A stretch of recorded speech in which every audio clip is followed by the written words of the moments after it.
Arrange marriage হোক বা love marriage, যদি সেটা পারিবারিকভাবে হয় তবে দুই পরিবারের লোকজন ভালো দিন বা সময় বলতে যেন শুধু ওই ঈদের পরের দিনগুলোই পায়। আসসালামু আলাইকুম সবাইকে, শুরু করছি আরো একটা নতুন ভিডিও। ঈদের পরের দিন চলে গিয়েছিলাম একটা গায়ে হলুদের অনুষ্ঠানে। সেখানে গিয়ে কি করলাম, কি খেলাম, গায়ে হলুদের অনুষ্ঠানটা কেমন হয়েছিল সেটাই থাকছে এই ভিডিওতে। ঈদের দিনগুলোকে আরো বেশি স্পেশাল করার জন্য আমাদের দেশে আমাদের বাবা মায়েরা ছেলে অথবা মেয়ের বিয়ের দিনক্ষণ ঠিক করতে গেলে ঈদের পরের দিনগুলোকেই বেছে নেয়।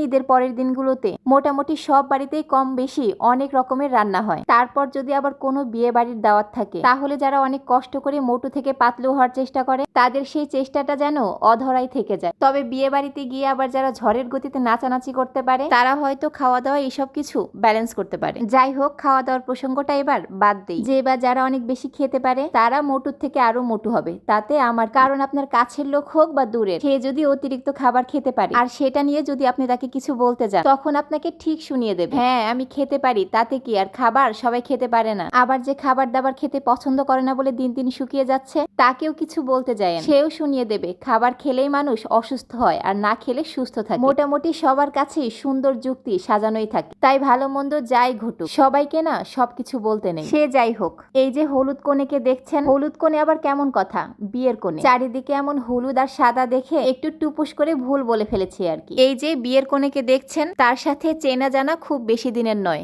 যোগাযোগও হয় না তেমন। বিয়ে করে চলে গিয়েছে অনেকটা দূরে, হয়তো আবার দেখা হবে নয়তো না। এই সময়ে তার আর আমার মধ্যে থেকে গেল অল্প কিছু সুন্দর স্মৃতি। সবকিছু সময়ের সাথে সাথে হারিয়ে গেলেও থেকে যায় শুধু এই সুন্দর স্মৃতিগুলোই। আর এই সুন্দর মুহূর্তগুলো ধরে রাখার জন্য চলে কত রকমের চেষ্টা। বিয়ে বাড়ির ব্যস্ততা কি আর বলে বোঝানো যায়? তারপর আপন লোকদের চেনা সবকিছু ছেড়ে যেতে হয় সারা জীবনের জন্য। তারপরও মুখে হাসি রেখে কেবল এই মুহূর্তগুলোর সুন্দর স্মৃতি রাখারই চেষ্টা চলে। তবে সব চেষ্টায় যেন ব্যর্থ হয়ে যায় বিদায়ের মুহূর্তে। দামি দামি মেকআপও যেন তখন ধুয়ে যায় চোখের পানিতে। বিয়ের আগে পরে কত রকমের প্রস্তুতি চলে, কোন শাড়ি পরবে, কোন জুয়েলারি পরবে, বিয়ের দিনের খাবারের মেনুতে কি কি থাকবে, বিয়ের দিনের সাজটা কেমন হবে, সব পরিকল্পনা আগে থেকে চলতে থাকে। শুধুমাত্র ওই প্রস্তুতিটা নেওয়ার আগে থেকে কোনো সিস্টেমই নেই। আজ গায়ে হলুদ, কাল বিয়ে আর তারপরেই বিদায়ের মুহূর্ত, সবকিছু পরিকল্পনা মাফিক চলতে থাকলেও বিয়ের সাজটা অনেক সুন্দর হয়েছে, খুবই সুন্দর লাগছে দেখতে।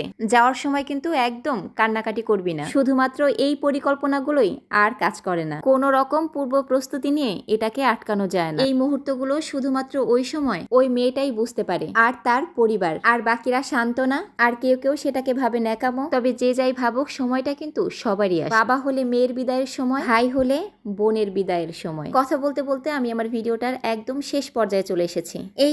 এই ছিল আমার আজকের ভিডিওতে। অনেক অনেক ধন্যবাদ ভিডিওটি দেখার জন্য। আল্লাহ হাফেজ।